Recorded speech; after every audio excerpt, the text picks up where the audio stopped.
और इस वक्त सीधा आपको मथुरा लिए चल रहे हैं, जहां मुख्यमंत्री योगी आदित्यनाथ इस वक्त संबोधित कर रहे हैं। सुनिए जरा। 300 मीट्रिक टन ऑक्सीजन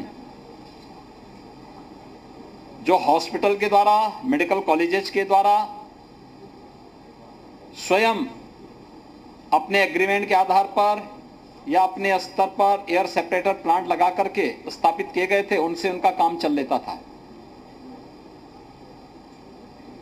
लेकिन सेकेंड वेव में अचानक ऑक्सीजन की आपूर्ति की मांग बढ़ी और हम आभारी हैं आदरणीय प्रधानमंत्री जी के, जिनकी प्रेरणा और मार्गदर्शन में भारतीय रेल ने और भारतीय वायुसेना ने हमें सहयोग किया और आज हम प्रदेश के अंदर 1030 मीट्रिक टन ऑक्सीजन की आपूर्ति प्रतिदिन करने में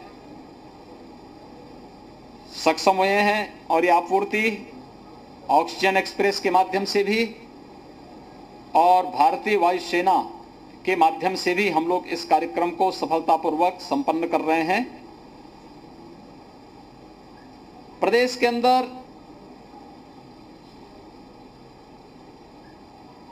ऑक्सीजन की आपूर्ति के क्रम में पीएम केयर फंड से, सीएम केयर फंड से, गन्ना विभाग के द्वारा, स्वास्थ्य विभाग और चिकित्सा शिक्षा विभाग के द्वारा और सीएसआर से भी 377 नए ऑक्सीजन प्लांट लगाने की कार्रवाई को अपनी सहमति दी है। इसमें से कुछ प्लांट लग चुके हैं, कुछ लगने की प्रक्रिया में हैं। वर्तमान में प्रदेश के अंदर हम लोगों ने बेड्स की क्षमता बढ़ाई है। लेवल 1 के हमारे पास 1,60,000 बेड्स मौजूद हैं।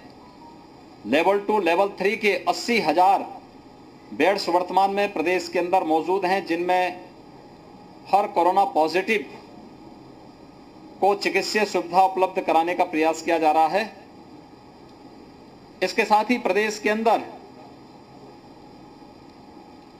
सुरक्षा कवच के लिए टीकाकरण को भी बड़े अभियान के रूप में लिया जा रहा है। 16 जनवरी से जब टीकाकरण का अभियान प्रारंभ हुआ था, पहले चरण में हेल्थ वर्कर्स को टीकाकरण दिए गए। इसके बाद जो फ्रंट लाइनर थे, ऐसे वॉरियर्स को टीकाकरण के साथ जोड़ा गया और फिर एक क्रम आगे बढ़ा। पहले 65 प्लस को, फिर 45 प्लस को इसके साथ जोड़ा गया। अब तक प्रदेश के अंदर 45 प्लस में 1,43,00,000 से अधिक लोगों को टीका दिया जा चुका है। जो भारत सरकार टीका हर व्यक्ति को मुफ्त में उपलब्ध करवा रही है। राज्य के अंदर भी हम लोगों ने 18 प्लस को, 18 से 44 के बीच में टीकाकरण को राज्य सरकार को कराना है। राज्य सरकार बिना भेदभाव के सबको मुफ्त में टीका लगवाने के लिए पूरी तरह प्रतिबद्ध है। मथुरा में भी, मथुरा वृंदावन में भी टीकाकरण का 18 प्लस का कार्यक्रम संपन्न प्रारंभ हो चुका है। हम लोगों ने प्रदेश में अब तक 2,65,700 से अधिक यूथ को भी टीकाकरण के साथ जोड़ा है। वे लोग, उनका टीकाकरण हो चुका है। और मथुरा के अंदर भी, मथुरा वृंदावन जनपद के अंदर भी 6,000 से अधिक यूथ अब तक 18 प्लस से टीकाकरण में आच्छादित हो चुका है। प्रदेश के अंदर वर्तमान में टीकाकरण के लिए देश के अंदर उपलब्धता को ध्यान में रखकर ग्लोबल टेंडर भी हम लोगों ने जारी किया है। प्रदेश के अंदर ऑक्सीजन का एक वैकल्पिक जो व्यवस्था हो सकती है, इसमें ऑक्सीजन कंसंट्रेटर एक बड़ी भूमिका का निर्वहन कर रहे हैं। अलग अलग जनपदों को हम लोगों ने कुल 20,000 ऑक्सीजन कंसंट्रेटर अलग से उपलब्ध करवाए हैं। जो जिले के अंदर चिकित्सा कोविड हॉस्पिटल में या सीएससी जो कोविड हॉस्पिटल बनाए गए हैं, उन सब में उनकी सेवाएं उपलब्ध करवाई जा रही हैं। आज मैं यहाँ पर भगवान श्री कृष्ण की इस पावन भूमि पर आया हूं। मैंने यहां पर अभी यहां के जिला चिकित्सालय का निरीक्षण किया है। कोविड पॉजिटिव से जो लोग पीड़ित थे उनमें से जो लोग ठीक हुए हैं और बहुत सारे लोगों का उपचार डिस्ट्रिक्ट हॉस्पिटल में चल रहा है, डॉक्टर के ऑब्जर्वेशन में है। मैं उनका भी देख करके वहां से आया हूं। कुछ लक्षण युक्त लोग भी वहां पर आए हैं, उन लोगों को भी ऑब्जर्वेशन में रख करके उनको तत्काल बेड्स उपलब्ध कराने की कार्रवाई चल रही है। जनपद में एक्टिव केस अब कम होने शुरू हुए हैं और पिछले एक सप्ताह में लगभग 600 के आसपास एक्टिव केस यहां पर इस जनपद के अंदर कम हुए हैं। डेली टेस्टिंग क्षमता को बढ़ाने के लिए जनपद प्रशासन को कहा गया है।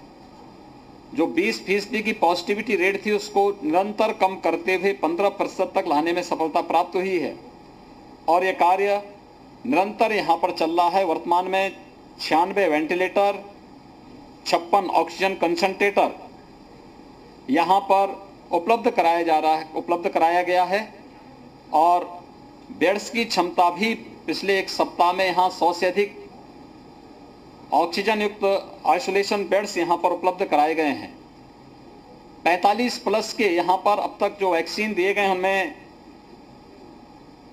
1,58,200 से अधिक लोगों को यहां पे 45 प्लस में वैक्सीन दिया गया है और 18 प्लस में 6,000 लोगों को यहां पर अब तक वैक्सीन उपलब्ध कराया गया है।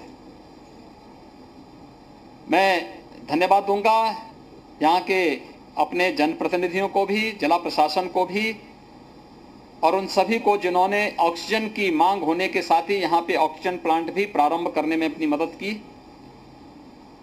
हम लोगों ने लिक्विड ऑक्सीजन से भी यहाँ मदद करने की प्रयास किया है और ये यहाँ पर उपलब्ध कराया जा रहा है।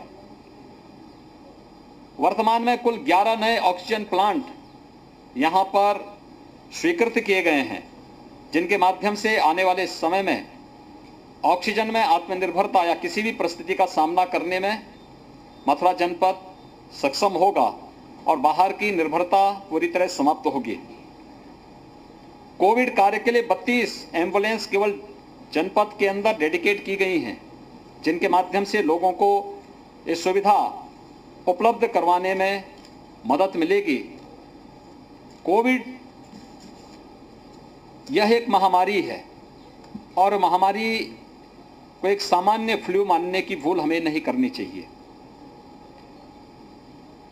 बीमारी में बचाव सर्वोत्तम उपाय है, लेकिन अगर बीमारी हो जाती है तो बीमारी से को छुपाने की नहीं बल्कि तत्काल उसमें उपचार की आवश्यकता है। और मेरी आप सबसे अपील होगी कि लोगों को जागरूक किए जाने की आवश्यकता है कि बीमारी को छुपाया न जाए, बल्कि तत्काल टेस्ट करवा करके और हम लोग अपना उपचार शुरू करें। हम लोगों ने इसीलिए प्रदेश के 97,000 राजस्व गांवों में वर्तमान में स्क्रीनिंग का एक विशेष अभियान निगरानी समिति और आरआरटी के माध्यम से प्रारंभ किया है, जिसमें ग्रामीण क्षेत्र में निगरानी समिति स्क्रीनिंग के साथ ही मेडिकल किट भी वितरण कर रही है और जिन्हें वह चिन्हित करती है उन लोगों को आरआरटी के माध्यम से एंटीजन टेस्ट 24 घंटे के अंदर हो, इस लक्ष्य के साथ एक अभियान चलाया जा रहा है, जिसकी वर्ल्ड हेल्थ ऑर्गेनाइजेशन ने भी जिसकी सराहना की है और इसके बहुत अच्छे परिणाम भी हमारे सामने अब तक देखने को मिले हैं। मेरी आप सबसे अपील है कि हम सब लोगों से अपील करें, इस महामारी के खिलाफ हमें सामूहिक रूप से लड़ना पड़ेगा और ये सामूहिकता हमारे हर स्तर पर दिखनी चाहिए। एक टीम वर्क हो, कोई भी ऐसी बात न कहें जो हेल्थ वर्कर्स के मनोबल को तोड़े, कोरोना वॉरियर्स के मनोबल को कम करे। जो लोग इसकी चपेट में आ चुके हैं उन्हें हतोत्साहित करे। इस प्रकार की कोई भी हरकत, कोई भी बयानबाजी और कोई भी टिप्पणी नहीं होनी चाहिए। अपने निहित स्वार्थ के लिए और चर्चा में बने रहने के लिए जिम्मेदार पदों पर बैठे हुए लोग जब इस प्रकार की हरकतें करते हैं, ये पूरे अभियान को कमजोर करने की एक शरारतपूर्ण चेष्टा होती है और इसको हर हाल में रोकने की आवश्यकता है। दूसरा, सभी लोगों को जागरूक किए जाने की आवश्यकता है। जागरूकता इस बात को लेकर कि हाई रिस्क कैटेगरी से जुड़े हुए जो लोग हैं, 60 साल से ऊपर के लोग, 10 साल से छोटी उम्र के बच्चे, गर्भवती महिलाएं, एक या अधिक बीमारी से ग्रसित कोई भी व्यक्ति और कम इम्यूनिटी से जुड़े हुए लोग, कमजोर इम्यूनिटी से जुड़े हुए लोग घर के बाहर न निकलें। शेष लोगों को घर के बाहर अगर आवश्यक हो तो ही निकलें, लेकिन कोविड प्रोटोकॉल का पालन करें। मास्क पहने, 2 गज की दूरी का पालन करें, किसी चीज को छूते हैं तो सैनिटाइजर से हाथ साफ कर लें या पानी साबुन के साथ हाथ की सफाई करें। शासन के द्वारा जो व्यवस्था बनाई गई है, मास्क पूरा पहने। मैं देख रहा था बहुत सारे लोग मास्क पहने हैं लेकिन उसको नाक के नीचे रखे हुए हैं। ये मास्क न पहनने के बराबर ही है। मास्क पूरा नाक और मुंह ढका हो। इसके लिए एक अवेयरनेस के विशेष प्रोग्राम कार्यक्रम और अभियान चलाने की आवश्यकता है। केंद्र और राज्य सरकार अपने स्तर पर चला रही है। हमने हजारों स्थानों पर पब्लिक एड्रेस सिस्टम इसी दिशा से लगाए गए हैं, लेकिन अगर मीडिया का इसमें और संबल मिल जाता है तो इसको और सफलतापूर्वक आगे बढ़ाने में मदद मिलेगी। मैं एक बार फिर से आप सबका जो सकारात्मक सहयोग स्थानीय प्रशासन को, राज्य सरकार को प्राप्त हो रहा है, केंद्र सरकार को प्राप्त हो रहा है, इसके लिए आप सबको हृदय से धन्यवाद देता हूं। राधे राधे।